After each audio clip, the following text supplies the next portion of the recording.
listening to the Heartland Author Podcast. I am Aaron Apollo Camp. For this episode, I had the honor of interviewing Mike Acker. Mike, a public speaking coach and consultant, is the author of multiple nonfiction books, many of which are about public speaking. His latest book, Speak with Confidence, Overcome Self-Doubt, Communicate Clearly, and Inspire Your Audience, releases December 8th. I'm here with Mike Acker. Did I pronounce your last name correctly? You did, yes. Great. Who is an author and public speaking coach and consultant. Mike, welcome to the Heartland Author Podcast. Hey, thank you so much, Aaron. Thanks for having me. Now, I have to mention current events to start this episode because in recent days, tons of people in China have been protesting against the extreme lockdown measures that against COVID that are much more strict than the lockdown measures we had a couple of years ago here in the States, and have been, for lack of a better term, absolutely barbaric.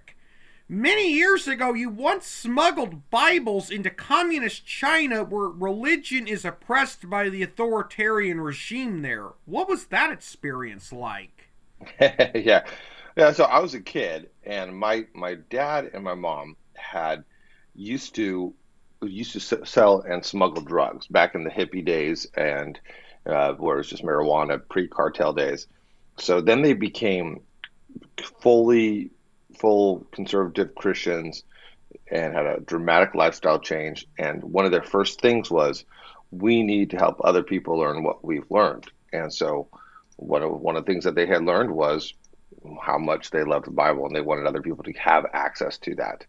So they jumped in and started doing all kinds of different things. We also did things like soup kitchens and things like that. But when we went to China, the big thing was, let's get people Bibles. And so we put Bibles underneath all of our clothes, and we brought a whole bunch of Bibles in under those clothes. And I remember being terrified as we were going through the scanner when there was a thin layer of clothes covering a suitcase full of Bibles. And of course, as a kid, I didn't totally understand. I was just told to pray. And I remember them kind of patting down my clothes and then just saying, okay, go through. And then we went throughout China distributing Bibles. Very different than today, but it was quite the experience as a young kid. Feel free to further introduce yourself to our listeners. Yeah, absolutely. So I'm Mike Acker, and as Aaron mentioned, I am executive communication coach, keynote speaker, TEDx speaker, author. And really what I love helping people do is realize their potential. I mean, even going back to that story right there about my parents, what I saw in them is they believed in potential. They believed in people, and they wanted to help them bring it out. So we did things in mission fields growing up in Mexico. We served the outskirts of Mazatlan, Mexico. And really, my parents wanted people to have access to school and access to food and things like that. And so that stayed with me, that desire to serve. And what I do in my books, in my coaching, in everything that I do is really all about helping people realize their potential. Now, next month on December 8th, correct me if I'm wrong, your newest book, Speak with Confidence, Overcome Self-Doubt, Communicate Clearly, and Inspire Your Audience, releases. Without spoiling too much of your upcoming book, what is it about? Yeah, the main thrust is this, that if you want to realize your potential in communication, a lot of people realize that communication has become a barrier to their success. And so they need some help. And instead of just focusing on the how to do it or what to say, and there are a lot of great books about that, I really go through my 3-part framework. It's something I created a couple of years back. I've been working with people that your confidence in communication is based on 3 different sources: your identity as a speaker, your messaging, what you say as a speaker, and what you do as a speaker. And so this has been helpful to now really thousands of people as I lead workshops and all kinds of different things. And that's what I get to share with people on. Yeah, there's going to be some very practical, here's how to do this better, and here's how to organize your thoughts. There's also going to be some very deep work where I help people get through their imposter syndrome. There's different aspects of the different areas that they struggle with.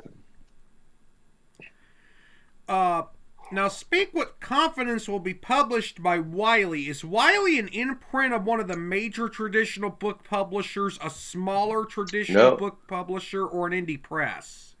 oh no, no. Wiley is a big deal. Wiley is a major publisher. They have imprints like Jossie Bass is an imprint of Wiley. But if you're familiar with the Dummy series, so DOS for Dummies, this for Dummies, that for Dummies, NASCAR for Dummies was a book I had when I was a kid. It was written by yeah, Mark Martin. sure. So that was published by Wiley. Okay. So they own the all the Dummies brand, and they don't. I don't think they're making those anymore. But back in the day, that was very huge in the '90s and then early 2000s. And then the other huge one that I follow is Patrick Lencioni. So super well known, John Gordon, many other ones. They also have a huge academic wing. So they're quite the big deal. And so getting picked up by them is awesome. Yeah. Now, you've mentioned imposter syndrome a couple of times in this interview already, but that's a subject that's often mentioned regarding both the public speaking craft and the writing craft. And how do you define imposter syndrome? So imposter syndrome is that sense that everyone else fits, but you don't. And so often what happens is people people are in a position of leadership and then they have to go speak to maybe the executive team and they feel like they don't fit. They feel like they're not good enough. They feel like they're not legit, imposter syndrome. Or you you look around and you look at the skill of everybody else around you and you just think, man, I did not measure up to them, imposter syndrome. Or you get hired and think, what was I doing? I'm not good at this. I'm not a good salesperson. I'm not a good whatever, imposter syndrome. Or you write a book and you don't feel, and you self publish it and you don't feel like it's a real book, imposter syndrome. Or you start a podcast and you feel like, what am I doing? Who am I to have a podcast? Imposter syndrome. So anytime that you ask that question, who am I to do this? Or I'm not as good as others in this. And so it's that whole comparison game. It could even be trying to start a YouTube or an Instagram or just trying to become an influencer and not feeling like you can. It could show up in it could show up in your own family, going away for some holiday and everybody like, man, everybody else in my family is so this or so that. Who am I?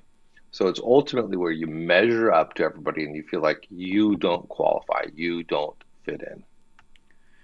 Yeah, I probably suffer from imposter syndrome more than I would publicly let on. Yeah, and well, here you're publicly letting it on right now. Now, in addition to your book that's coming out next month, you've already written several books. Some of these you were the sole author of, some of these you co-wrote. You were the sole author of Speak with No Fear and Connect Through Emotional Intelligence. And you co-wrote Lead with No Fear with Steve Gutzler and Bob Berg. I think Bob Berg wrote the forward, yeah. to that. hmm Without spoiling too much of each of those books, what are those about? Yeah, the whole principle of speak with no fear is that if you, when you get up in front of people, have an anxiety level of 5 plus, so 5, 8, 7, 9, 10, if you are there, that becomes a debilitating fear.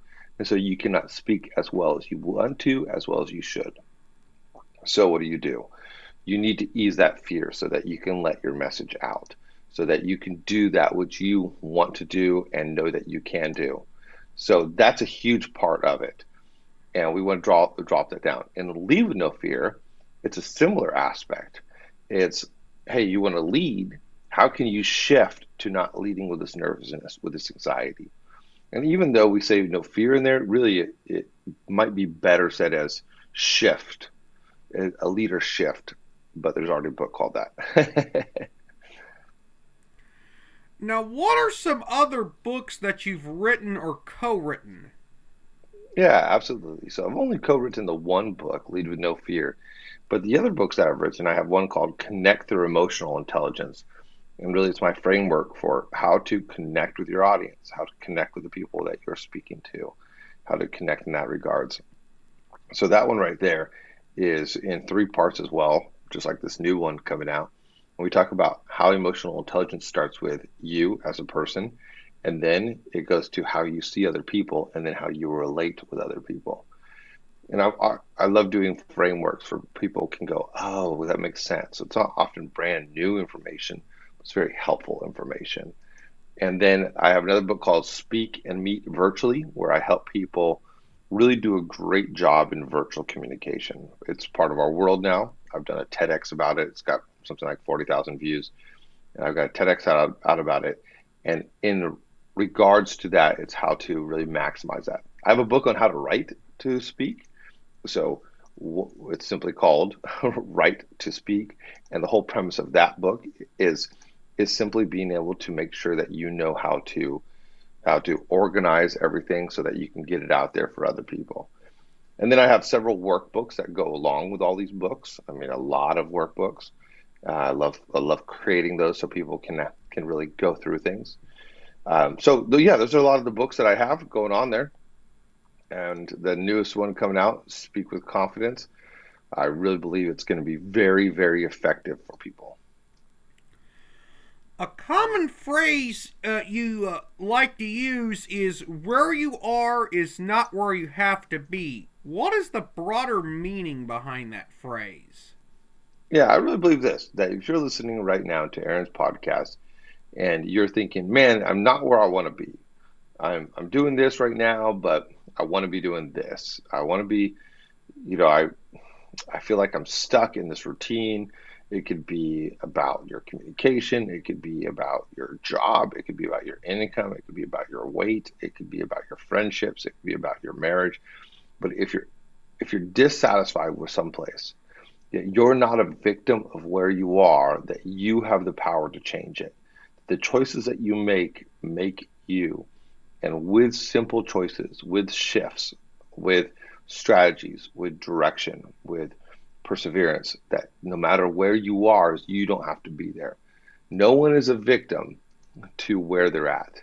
You may have been dealt a bad card, some bad things may have been happened to you, but you can turn that around and you can get to a spot where you absolutely love what you're doing.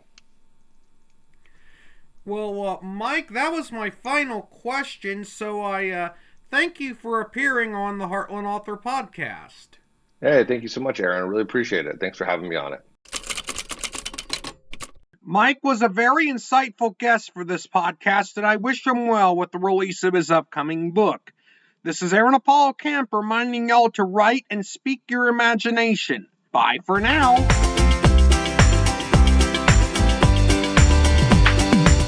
You can learn more about me and my book writing projects at campaaronapollo.witsite.com/author AAC. You can follow me on Twitter and Facebook at author AAC and on Instagram at AAC Scribe. Copyright 2022, Aaron Apollo Camp, all rights reserved. This podcast episode is intended for the private listening of our audience. Any reuse or retransmission of this podcast episode without the express written consent of the podcast host is prohibited, except under fair use guidelines. Royalty-free music and sound effects obtained from https://www.zapsplat.com.